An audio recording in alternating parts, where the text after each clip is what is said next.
Hai guys, perkenalkan nama saya Desi Nurmada Ginofit dari kelas A1 semester 1 Fakultas Keperawatan Universitas Pembangunan Indonesia Manado. Saat ini saya akan menjelaskan sedikit materi tentang diabetes mellitus. Adapun tujuan saya dalam pembuatan video ini adalah untuk memenuhi tugas ujian akhir semester mata kuliah pemenuhan kebutuhan dasar manusia dengan dosen pengampu Nurse Fania Tampilang SKAP MKes. 1. Di antara 11 orang dewasa menderita diabetes. 46,5% orang dewasa dengan diabetes tidak terdiagnosa. 12% pengeluaran global dihabiskan untuk diabetes. Estimasi di tahun 2040, 1 orang dari 10 dewasa akan terkena diabetes. 1 dari 7 kelahiran terdapat diabetes gestasional. 3/4 dari penderita diabetes tinggal di negara berpenghasilan rendah dan menengah. 542.000 anak menderita diabetes tipe pertama. Setiap 6 detik seseorang meninggal karena diabetes. Masuk dalam definisi. Diabetes mellitus atau DM merupakan salah satu penyakit tidak menular yang dikenal dengan nama penyakit kencing manis. Ciri-ciri penyakit DM adalah ditemukannya konsentrasi glukosa yang tinggi di dalam daerah hiperglikemia. DM yang tidak terkontrol dapat menyebabkan beberapa komplikasi seperti kerusakan mata, ginjal, pembuluh darah, saraf, dan jantung. Perbedaan DM tipe 1 dan 2.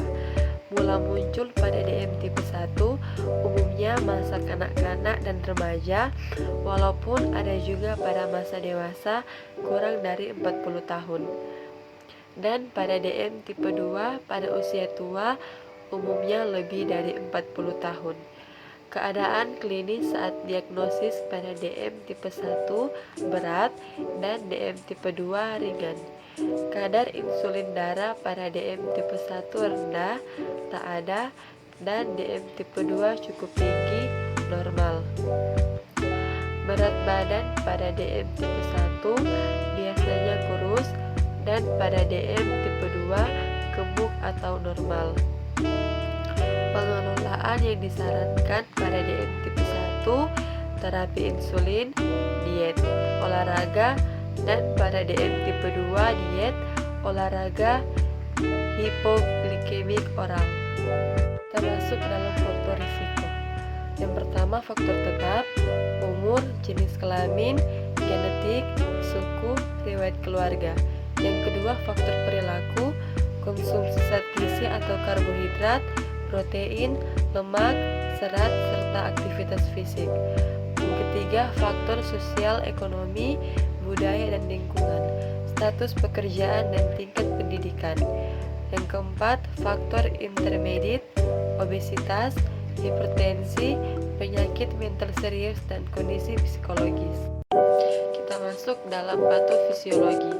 Step pertama, penyakit dengan gangguan metabolisme karbohidrat, protein, dan lemak karena insulin tidak dapat bekerja secara optimal, jumlah insulin yang tidak memenuhi kebutuhan, atau keduanya. Step kedua, gangguan metabolisme terjadi karena 3 hal, yaitu yang pertama, kerusakan pada sel-sel beta pankreas karena pengaruh dari luar seperti zat kimia, virus, dan bakteri. Step ketiga, penurunan reseptor glukosa pada kelenjar pankreas. Step keempat, karena kerusakan reseptor insulin di jaringan perifer. Termasuk dalam gejala klinis. Penyakit DM dapat menimbulkan berbagai gejala-gejala yang muncul pada penderita DM. Sangat bervariasi antara satu penderita dengan penderita lainnya. Bahkan ada penderita DM yang tidak menunjukkan gejala khas penyakit DM. Gejala-gejala DM tersebut akhirnya dikategorikan menjadi gejala akut dan gejala kronis. Gejala akut